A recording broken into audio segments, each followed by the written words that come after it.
welcome. My name is Bethany. My pronouns are she, her, and this is my channel where I talk about my knits and any other bits that I feel like. Oh my gosh, friends. It has been, it feels as though it's been so long since I've sat down to do a proper let's catch up, what have I been working on type video, which is probably true. I think I did one maybe mid February, late February, and it is now almost the end of March. I am coming to you from Northern Ontario, Canada, where it is luckily very sunny, so the light is great, but it is freezing cold outside.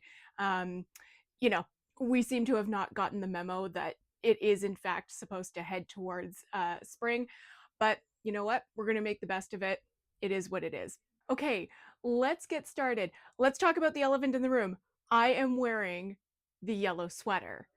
Yes, friends, finally, we got there. I won't get up just because of the filming situation, but maybe I'll be able to pop in either B-roll or, a nice photo of me wearing a cute outfit with the yellow cardigan. But I am finally so happy with how this turned out.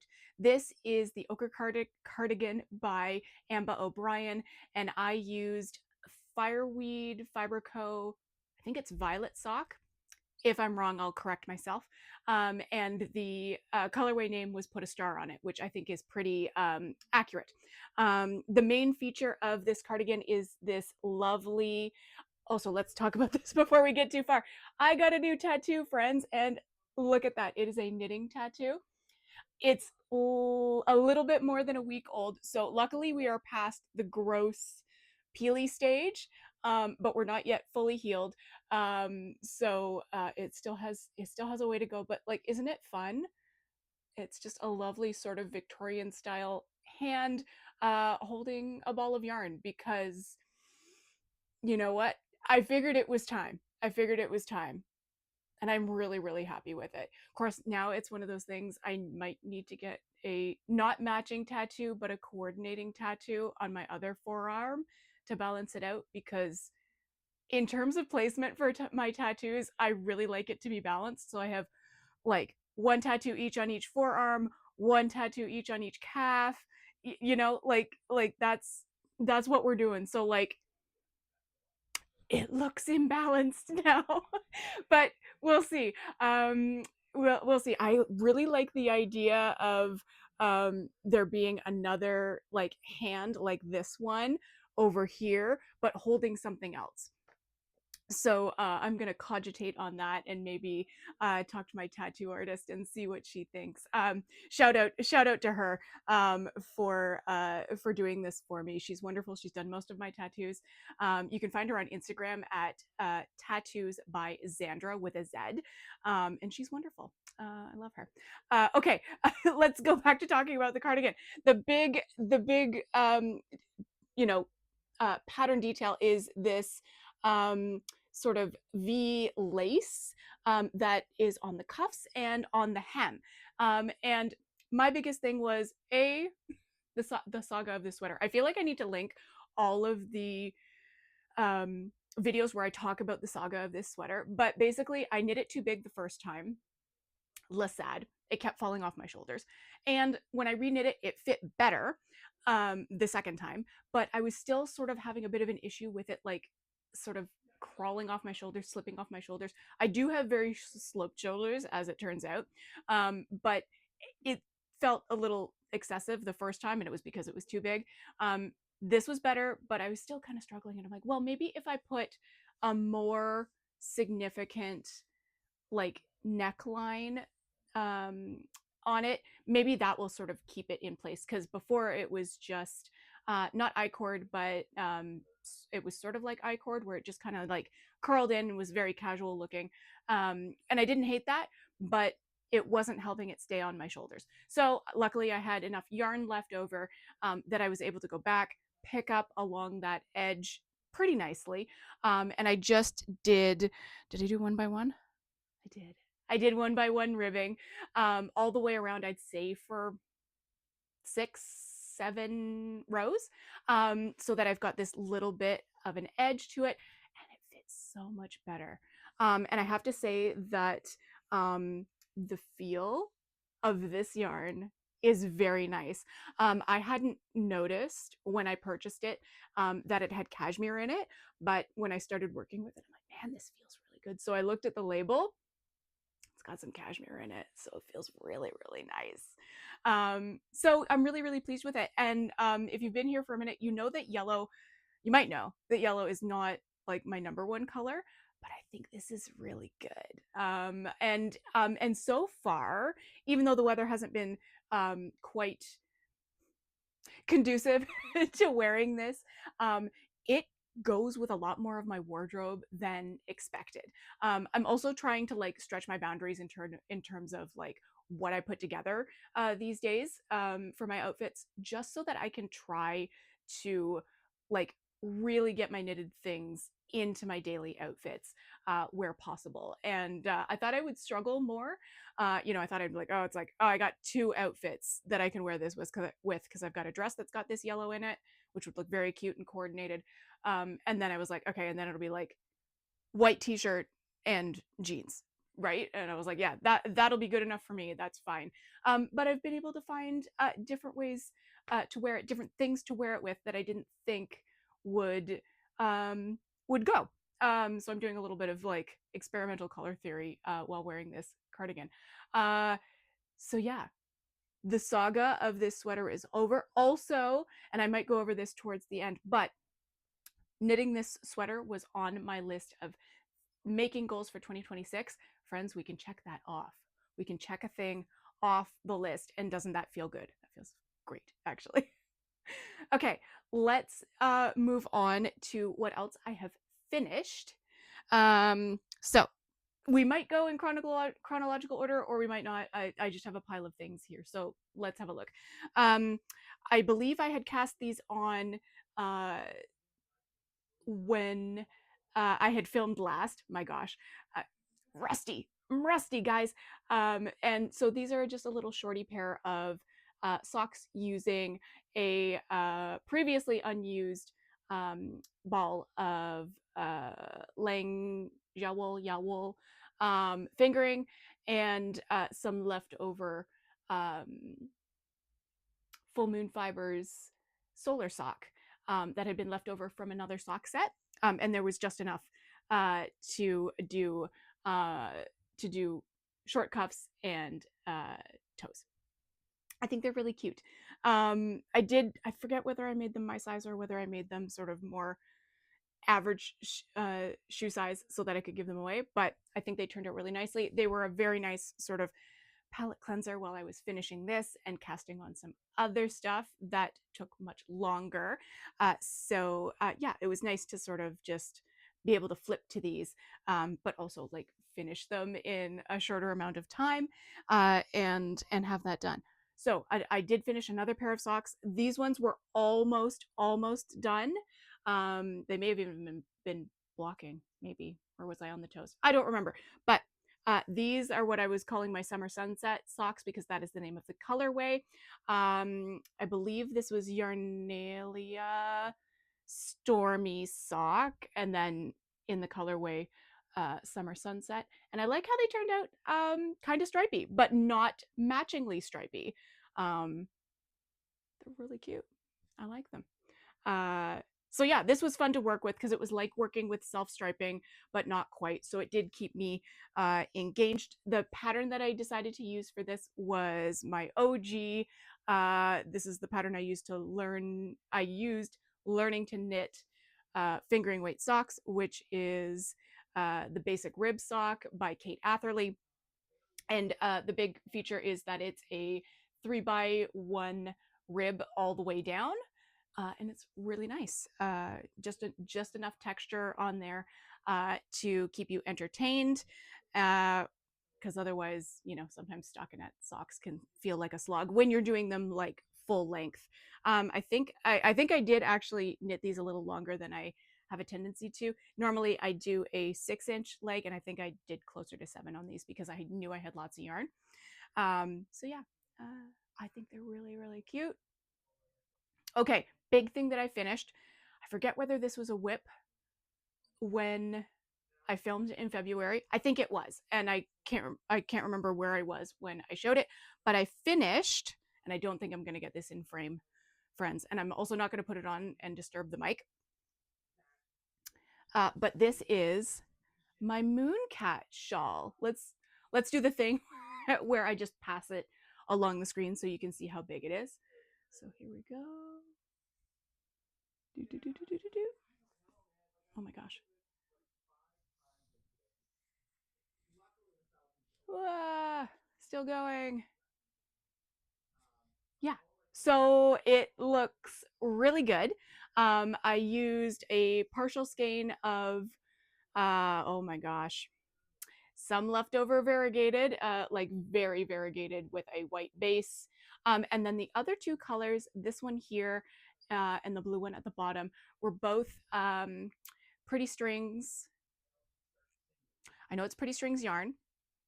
The pink, I forget the name of the actual base that she uses, but the pink colorway was called Bachelorette, and then the sort of aqua-y blue, favorite color, is called Neverland, and I pretty much used up. I know I used up everything of this top leftover because I knew I didn't need as much for the first section, and I only have a bit left over of Bachelorette and Neverland. So that used up, you know, most of two skeins, 2.5. For this. So like I really shouldn't have been shocked at how big it was when I blocked it out, but I kind of was. I was like, oh, it won't turn out that big, whatever. No, it took up most of the length of my living room blocking out.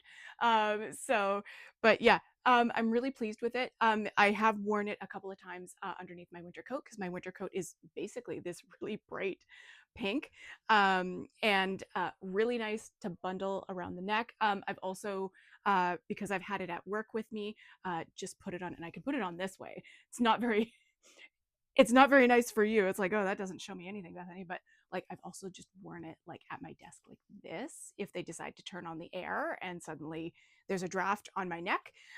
So that has been really nice to just have it handy to sort of throw on to keep my neck warm. Very, very pleased with how that turned out. And I'm also very excited to wear this with my more spring colored stuff once we get there.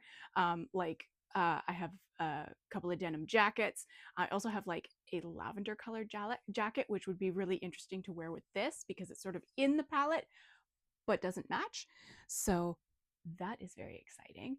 And there's one more thing I have to show you that wasn't even a whip when I filmed last. Probably not. So this is a garment, a fingering weight garment. This is the Beauty School top by Poison Girl Knits. Now that I say that out loud, maybe it was barely a whip when I last recorded, which is totally fine. But now it's completely done, and I'm very, very pleased. I would put it on, but it's actually quite warm in this room just because of the sun coming in. Again, I'll note to self, pop up some cute pictures / B-roll of me wearing this because I have worn this a number of times since finishing it about, I'll say, 2 weeks ago. And yeah, I'm really, really happy with it. I was able to get the full garment done, and I knit size 3. I was able to get the full garment out of 2 skeins of Malabrigo sock yarn in the colorway Light of Love, I think. If I'm wrong, I'll correct myself in the caption. But I have like the tiniest bit of leftover yarn. Like it must be less than a gram. And I'll just stash that away for possible mending. But I'm really, really pleased with how this turned out. Because my gauge was a little bit off, this does fit with more positive ease than the pattern recommends. I think the pattern recommends either 0 or negative ease of a couple of inches, depending on your bust size. But I liked that it was slightly roomier than that. But I would be interested in knitting this again and on purpose knitting it with negative ease. I think it would be quite cute. I would just have to decide what color I'm doing. Um, so yeah, again, and it's interesting. I'm knitting these garments in colors that I don't normally gravitate towards. It's not that I don't wear pink. I just don't often wear like a full pink top. I will wear something with pink in it. Um, like, you know, it'll be a feature, not the main event. But here I am having knit a fully pink garment, and again, fits into my wardrobe really quite well. I've got a number of pairs of pants that this looks great with. Um, so far, my top my top two favorites to wear with this are I have a pair of plaid pants that I thrifted, and they were from Gap, and they have the tiniest, truly the tiniest stripe of pink in them. But when I wear it, it sort of brings that, when I wear this top with it, brings that out, and that looks really cute. And then I have a pair of black high-waisted jeans that I really like how this looks with it. So yeah, I'm really, really happy about that. The sleeve length that I decided to do, yeah, let's do it that way, is longer and shorter than any sleeve length in the pattern. I was just trying to use up as much of the yarn as possible, because what I did was, of course, after joining for the body, because you knit flat at the top and then you join once you're done your shaping at the shoulders and the bust. Um, and I just knit the body to where I wanted, and then whatever was left got divided in two, and that's how we got our sleeves. And I didn't really want the cap sleeve look, but I figured if that's where I was in terms of yardage when I got there, that would be fine. Ideally, I wanted to knit the 3/4 length um, uh, length of sleeve, and I did have a 50-gram skein, not of the same color, but in this color family. And I was like, oh, I could blend that in, fade that in if I really wanted the 3/4 length sleeve. But then I got to the point where I was like, I did the first sleeve and I kind of ended where, you know, yeah, I would have just enough for the recommended um, sleeve edge. And I was like, actually, I kind of like the fact that it's just like regular sort of t-shirt lengths, because it hits just above my elbow, which is nice. Nobody loves when it's right in the elbow. um, I don't know who finds that comfortable, because I certainly don't. So it ends just above the elbow, so it just looks like an average t-shirt sleeve length, which is very comfortable. So that's really nice. What else to talk about with this? Can't think of anything else. I really like it. Okay, that is it for finished objects. Let's talk about whips. I have two whips that are not in the room. Whip number one is the blanket that I have basically abandoned since the new year. Uh, it is sitting in a corner, and I have not had the motivation or energy to pick it back up. It's because it's funny, it's more than halfway done, but I straight up have lost steam for that blanket. Um, you know, future me would probably be really grateful if I were to finish it right now, and then it would be ready when cold weather hits again. Um, we'll see, friends. We'll see if that blanket gets done before the end of the year. I'm not particularly hopeful right now, but we will see. The other whip that wasn't even a whip when I last recorded is the Chelsea cardigan, also by Poison Girl Knits. And the reason it's not in the room is that it's blocking. So it's not fully done, but the knitting is done on it. I'll pop up a picture of it blocking. And I have knit this out of Cascade Cantata. And I think it's in the colorway teal something or turquoise something. It's in my favorite color, basically. And I'm really, really pleased with how it turned out. It will be interesting to see how this blocks out, because my gauge once again was a little bit off, but it was I thought it was fine enough to still knit size 3. And this cardigan is meant to be quite oversized, definitely oversized in the sleeve and a little bit in the body. It to me, it's like you know, um, a marriage of like a very 80s oversized cardigan without the length. It has the sort of slightly cropped length of a more 50s silhouette. And of course, there are 50s sweaters that look like this. But there's something about it that feels a little bit 80s as well. Maybe it's just the styling that the designer used in the project photo. Maybe that's what's making me think 80s rather than 50s. But I do love Poison Girl Knits stuff because it is vintage inspired without looking super costumey. I mean, unless you want to go that route, and I think that's great too. But yeah, I'm really looking forward to this. I think the biggest obstacle was not an obstacle. It's now an obstacle. Is I cast this on without buttons in mind. I need 4 buttons for it, and now that it's blocking, I'm kind of like, oh god, I need to find buttons. What am I going to do? Honestly, I'm probably going to walk around with it not having buttons on it for a while because that's how I do. If I don't have buttons ready to use, I'll just wear it. I will just wear it. But I do want the versatility of being able to button it and sort of change the look of the cardigan. But I also fully expect that it'll just be like, I'm going to just throw this on because I need sleeves. Because this I do feel like this cardigan was mostly sleeves because you're done with the body because it's cropped so quickly once you split for sleeves after doing shoulder shaping and neckline shaping that I was just like, oh wow, slog away on Sleeve Island for 2/3 of this project. But anyway, I'm really looking forward to that. Hopefully you will see that in my next project update video. So those are the 2 whips that are not in the room. The one whip that is in the room, you've seen before. It's my Fisherman's Fade socks. And I know this does look like more than what I showed you last time, but the key is that we have only just turned the heel. Just. I'm only just starting the gusset decreases. So it kind of doesn't, it looks goofy and doesn't look like much right now. But and both socks are at that state, so good for me. Hooray. I'm keeping up with flipping back and forth between the socks, and these have been really nice to just pick up whenever. It is interesting. I'm finding that the Fisherman's Rib is making me slow down. It's not difficult, but because you have to in Fisherman's Rib you do have to knit 1 stitch below when you are executing the rib.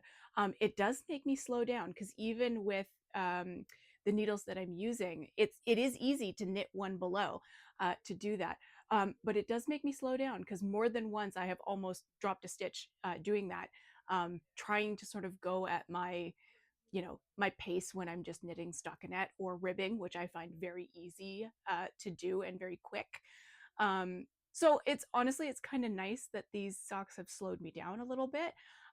It makes me a little more, mindful because I do have to pay attention a little bit if I don't want to be dropping stitches because I don't want to say there's nothing I hate more than having to pick up stitches. That's untrue. I just get annoyed at myself if I do drop stitches. So the solution is to slow down. Concept. Yeah, so those are going really well. I'm hoping that now that we're past the heel, because continuing in the pattern, I only have to do Fisherman's Rib on the top of the foot. These might be quicker. The foot part might go quicker than the cuff and the leg of the sock went previously. I think that is it for whips.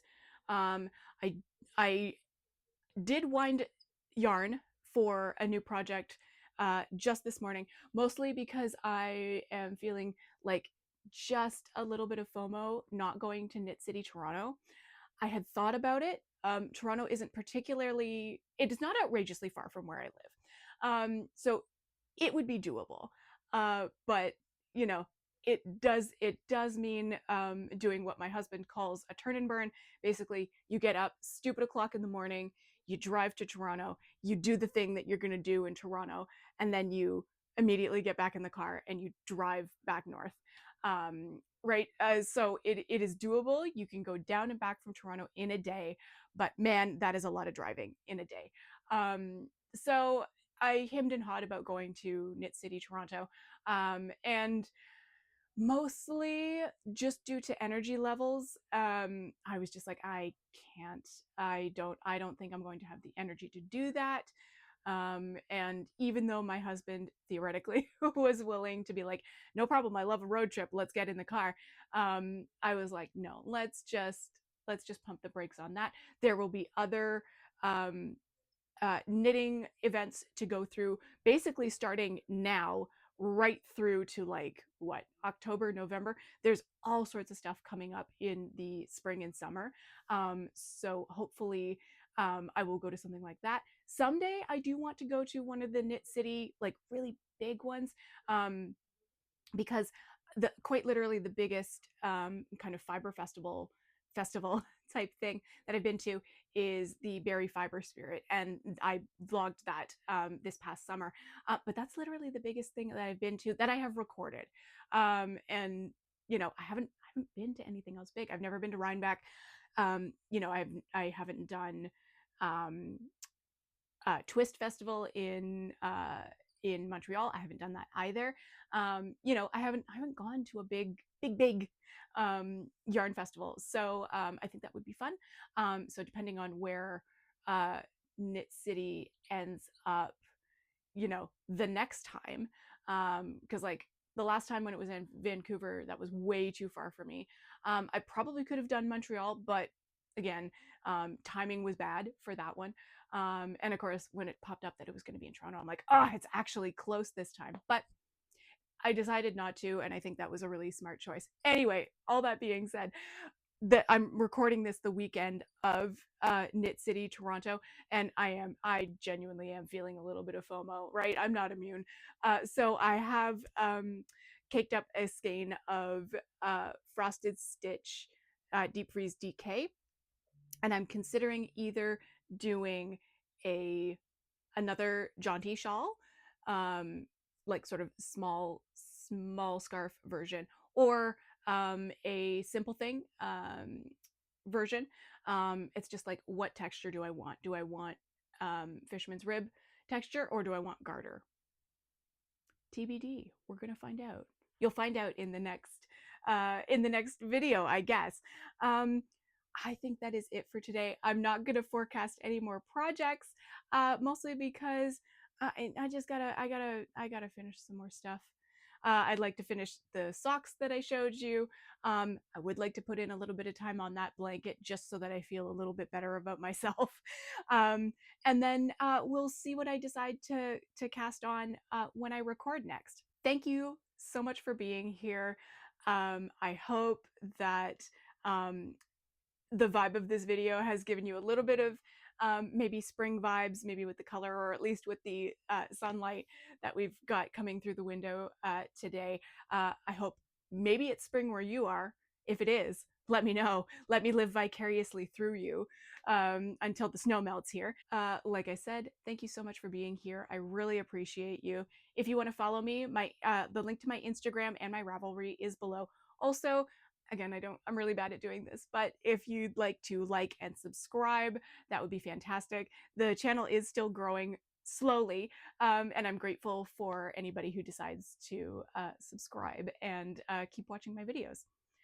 That being said, I hope that wherever you are feeling safe and you are feeling cozy. And until I see you next time, keep those stitches moving.